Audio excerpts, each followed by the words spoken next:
Et si, en 2027, un simple clic sur le bouton envoyer par email transformait votre facture en amende? Pas de panique, en moins de 5 minutes dans cette vidéo, je vais vous montrer comment vous pouvez éviter ça. Vous commencez à en entendre parler sûrement partout.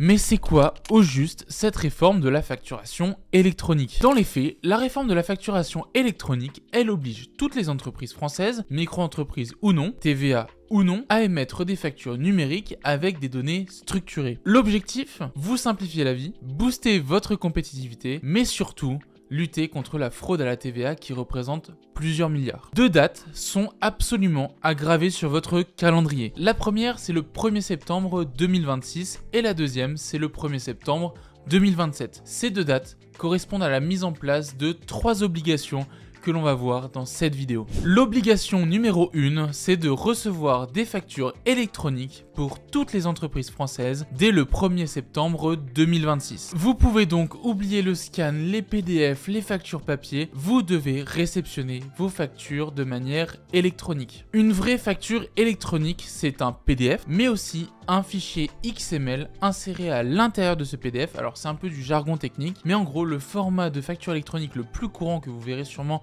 sur pas mal de logiciels de facturation, c'est le format FactureX. Pour vous, rassurez-vous, tout ça sera transparent, votre logiciel de facturation va intégrer justement ce fichier XML directement dans le PDF. Vous n'aurez normalement rien à faire, donc pas d'inquiétude. Pour les récupérer, il faudra que votre logiciel de facturation ou de comptabilité soit branché à une plateforme de dématérialisation partenaire agréée par l'État. Alors pourquoi vous devez recevoir des factures électroniques dès le 1er septembre 2026? Parce qu'en fait les grands groupes comme Orange, La Poste, EDF, Engie, Decathlon auront eux l'obligation d'émettre des factures électroniques dès le 1er septembre 2026. Donc il faudra vérifier toutes vos factures pour votre abonnement téléphonique, votre électricité, etc. pour vérifier si votre fournisseur fait partie des grandes entreprises, 50 millions de chiffre d'affaires ou plus de 250 employés qui auront cette obligation du coup d'émettre dès le 1er septembre 2026. Pour vous, petite entreprise, l'obligation numéro 2, celle d'émettre des factures électroniques, interviendra le 1er septembre 2027. Cette obligation d'émission de factures électroniques, elle concerne une facturation entre entreprises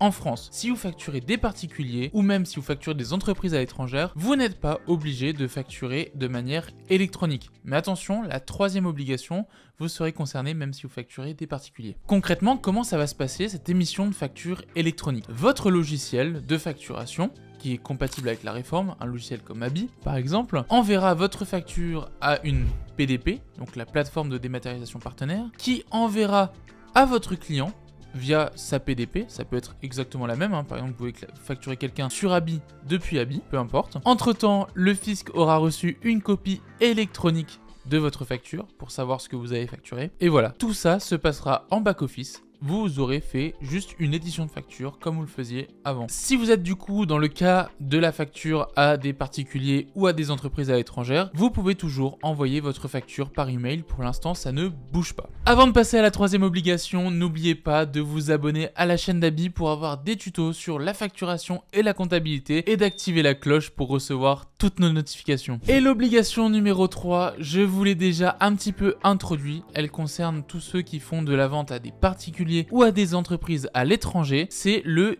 e-reporting. On en entend un petit peu moins parler parce qu'il est un petit peu moins structuré que la facturation électronique pour le moment, mais c'est bien une obligation qu'il va falloir mettre en place dès le 1er septembre 2027. Pour ceux qui font des déclarations à l'URSSAF, ça va être un petit peu le même principe. Vous allez devoir déclarer vos encaissements avec le montant hors taxe, la TVA, la date d'encaissement. Donc là en gros on va déclarer, pour ceux qui connaissent, votre livre des recettes. Ce e-reporting sera également à transmettre à travers la plateforme de dématérialisation partenaire. Rassurez-vous, avec une solution comme Abi, ça se fera en un clic. Et en fonction de votre situation fiscale, il y aura des fréquences un petit peu différentes. Si vous êtes en micro-entreprise sans TVA, ce sera tous les 2 mois. Si vous êtes en micro-entreprise avec TVA ou régime réel simplifié, ce sera une fois tous les mois. N'oubliez pas de prendre un petit peu d'avance, de tester un logiciel gratuit comme Abi pour déjà émettre des factures numériques. Le plus important dans cette réforme, c'est de ne pas être surpris au moment où tout ça va être déployé. D'ailleurs, si vous voulez voir comment Abi va vous accompagner gratuitement dans cette réforme de la facturation électronique, je vous mets une vidéo juste ici que j'ai réalisée juste pour vous.